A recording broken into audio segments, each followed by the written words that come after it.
Olá pessoal, tudo bom? Então vamos aqui para a nossa parte 2 do estudo dos geradores elétricos, né? Onde a gente vai ver alguns exercícios de exemplo, tá bom? Mas primeiro vamos recordar um pouquinho. Primeiramente, num gerador elétrico, uma forma qualquer de energia menos a elétrica é transformada em parte em energia elétrica. Então, chega a energia não elétrica lá no gerador. Uma parte é transformada em energia elétrica, que a gente fala que é energia útil, e o restante acaba sendo dissipada, acaba sendo perdido conforme o esquema, principalmente na forma de calor, tá? Esquematicamente, nós temos o seguinte: o gerador, traço menor é o polo negativo, traço maior é o polo positivo. A corrente elétrica sai do polo positivo e entra no polo negativo, né? E ele possui uma força eletromotriz que é designada por essa letra epsilon, tá? A letra grega epsilon. Então, qualquer fonte de força eletromotriz, seja ela uma pilha, uma bateria ou um gerador de corrente alternada, que é aquela que chega até as nossas tomadas, né, apresenta uma resistência interna. É justamente essa resistência interna que pega uma parte da energia não elétrica e transforma principalmente em calor, tá? Então, essas perdas são causadas principalmente pela resistência Opa, tá difícil de escrever. Pela resistência interna, que a gente indica pelo Rzinho, né? Então, o que acontece? A DDP que chegaria ao circuito, tá? Então, a DDP que chegaria ao circuito seria toda a força eletromotriz. Só que tem uma coisa, uma parte é perdida pela resistência interna, tá? A fonte ideal, o gerador ideal seria esse, sem perda. Sem perda nenhuma. Mas o que acontece? Essa resistência interna consome uma certa voltagem para ela. Essa DDP perdida é calculada fazendo a resistência interna vezes a corrente, né? A gente usa aqui de novo a primeira lei de Ohm. Então, a equação do gerador real, né, me fala o seguinte, que o que chega para o circuito seria a força eletromotriz, tudo que o gerador produz, menos Rzinho vezes I, que é aquele perdido na resistência interna, tá bom? E aí, com base nisso, a gente vem para o nosso primeiro exemplo. Vamos ler ele com atenção para depois tirar os dados. Então, uma pilha de lanterna possui força eletromotriz de 1,5 volts e resistência interna de 0,10 ohms. Calcule a tensão elétrica entre os polos da pilha quando ele fornece a corrente de 2 amperes a uma lâmpada. Então, ó, se eu for fazer um esqueminha, o que eu tenho? Um gerador que está ligado a uma lâmpada, né? Mas como esse gerador é um gerador real, ele tem ali a resistência interna, né? Que consome um pouco da voltagem dele. Então, esse gerador tem uma força eletromotriz de 1,5 volts. E o Rzinho, que é a resistência interna, 0,1 ohms. Lembra que 0,1, 0,10, 0,100 é tudo equivalente. O que eu não posso é colocar zero aqui, né, entre a vírgula e 1, tá? E ele quer saber o seguinte, nessa configuração, qual é a voltagem que chega para a lâmpada? Lembra que era para chegar a 1,5.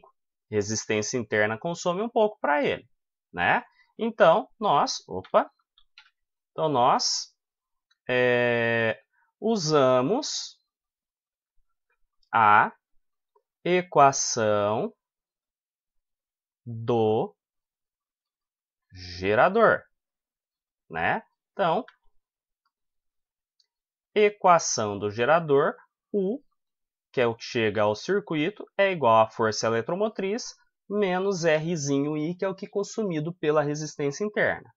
Então, U, que é o que o exercício quer, é igual a 1,5 menos a resistência interna, que é 0,1, vezes a corrente, que é 2 amperes.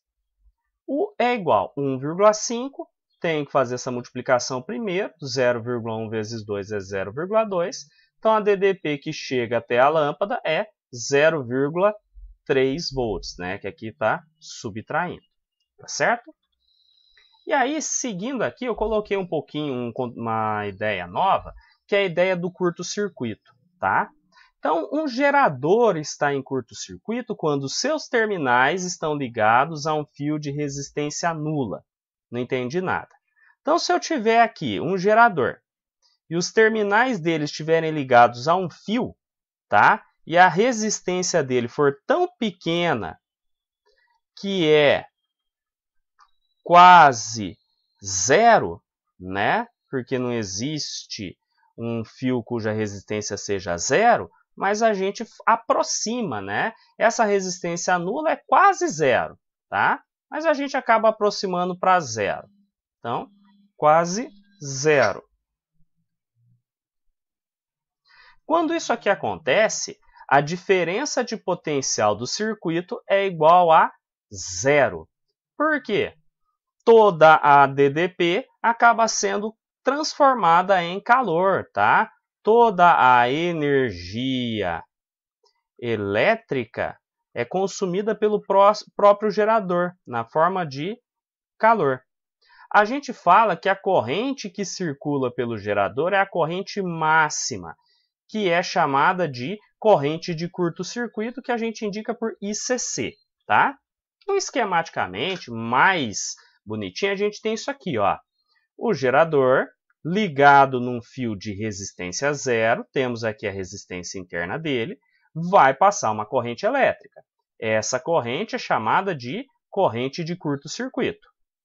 Devido a essa intensidade elevada da corrente percorrendo o fio, lembra que essa aqui é a corrente máxima que chega ao gerador, né? Pode acontecer um aquecimento elevado do fio, ocorrendo, então, acidentes, tá? E o que acontece também no curto-circuito? Eu costumo falar que a corrente elétrica é preguiçosa, tá? Por quê? Se ela tem um caminho que é mais fácil, ela vai percorrer esse caminho mais fácil. Então, ó, se eu tiver um fio de resistência desprezível ligado nos dois terminais do gerador, e aqui uma lâmpada, ao invés da corrente elétrica se dividir aqui, já que você tem uma associação em paralelo, ela vem toda para cá, porque aqui não tem resistência.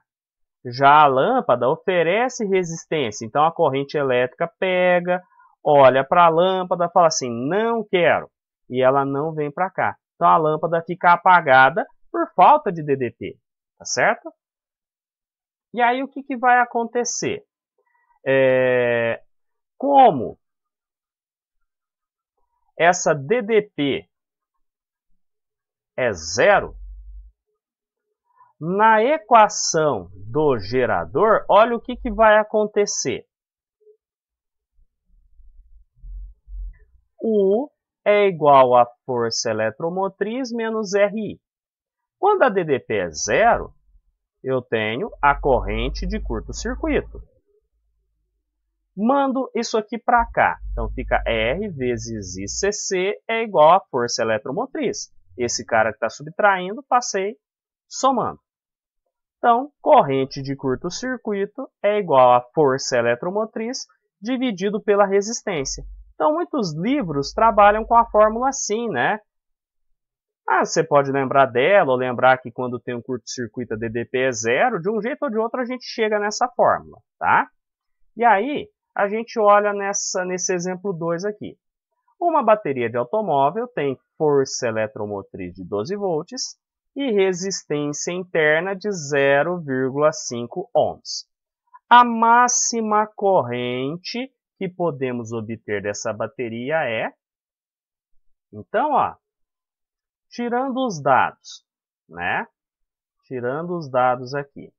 O exercício me falou que a força eletromotriz é 12 volts. A resistência interna, 0,5 ohms. Ele quer a corrente máxima. Corrente máxima, a gente sabe que é a corrente de curto-circuito, não é? Então, para a gente fazer o cálculo da corrente de curto-circuito, a gente usa a formulazinha. ICC, força eletromotriz, dividida pela resistência interna. Faltou um Czinho aqui. Então, corrente de curto-circuito é 12 dividido por 0,5. Corrente de curto-circuito, 24 amperes. E aí a gente vem e assinala a alternativa A de acertamos. Tá bom?